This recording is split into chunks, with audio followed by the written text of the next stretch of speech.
Hi friends, welcome to the story spot. ఇవాళ తిరిగి బతికిన సింహం కథ విందాం.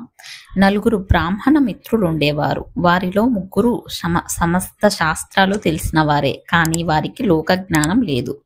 నాలుగో వాడికి ఏ శాస్త్రము రాదు, కానీ లోక జ్ఞానం పుష్కలంగా కలవాడు. ఒకనాడు నలుగురు ఒక చోట కలిసి, చదువుకున్నందుకు ప్రయోజనం ఏమిటి? నానా దేశాలు తిరిగి రాజులను మెప్పించి బహుమానాలు పొందాలి కనుక మనం దేశ సంచారం బయలుదేరదాం అనుకున్నారు. వాళ్ళు బయలుదేరి కొంత దూరం వెళ్ళాక వారిలోకెల్లా పెద్దవాడు ఇలా అన్నాడు: మనలో ఒకడికి లోక జ్ఞానం ఉన్నదన్న మాటే గాని పాండిత్యం లేదు. పాండిత్యం లేకపోతే లోక జ్ఞానం ఉన్నందుకు ఏ రాజు సన్మానించడు.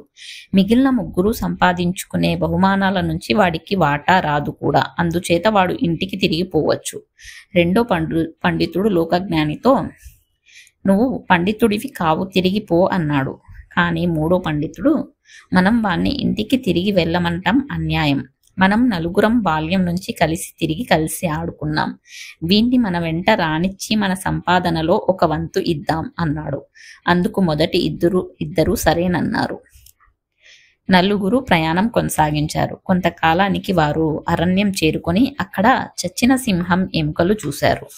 వాటిని చూసి ఒక పండితుడు, ఇప్పుడు మనం మన విద్యలు నిరూపించుకోవచ్చు. మన శక్తితో మనం ఈ సింహాన్ని తిరిగి బతికిద్దాం. నేను ఈ సింహం ఎముకలను ఎక్కడ ఉండవలసినవి అక్కడ అమర్చగలను అన్నాడు.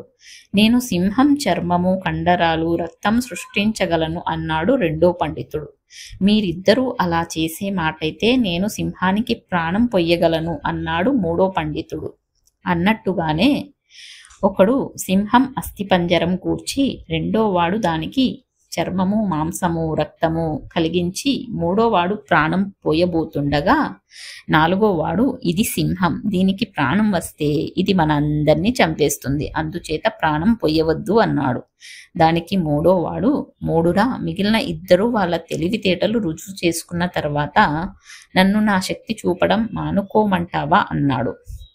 లోక జ్ఞానం కలవాడు, నీ ఇష్టం, నేను ఈ చెట్టు ఎక్కేదాకా ఆగు అంటూ సమీపంలో ఉన్న చెట్టు ఎక్కేశాడు. తర్వాత మూడో పండితుడు సింహానికి ప్రాణం పోశాడు. ప్రాణం వస్తూనే సింహం గర్జిస్తూ విజృంభించి తనను బతికించిన ముగ్గురు పండితులను చంపేసింది.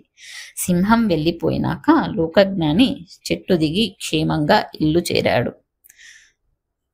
ఈ కథలో పాండిత్యం కన్నా లోకజ్ఞానం చాలా ముఖ్యమైనదని తెలుస్తుంది. ఫ్రెండ్స్, కథ నచ్చిందా? మరి ఇంకో మంచి కథతో మళ్ళీ కలుస్తాను. Thank you, bye.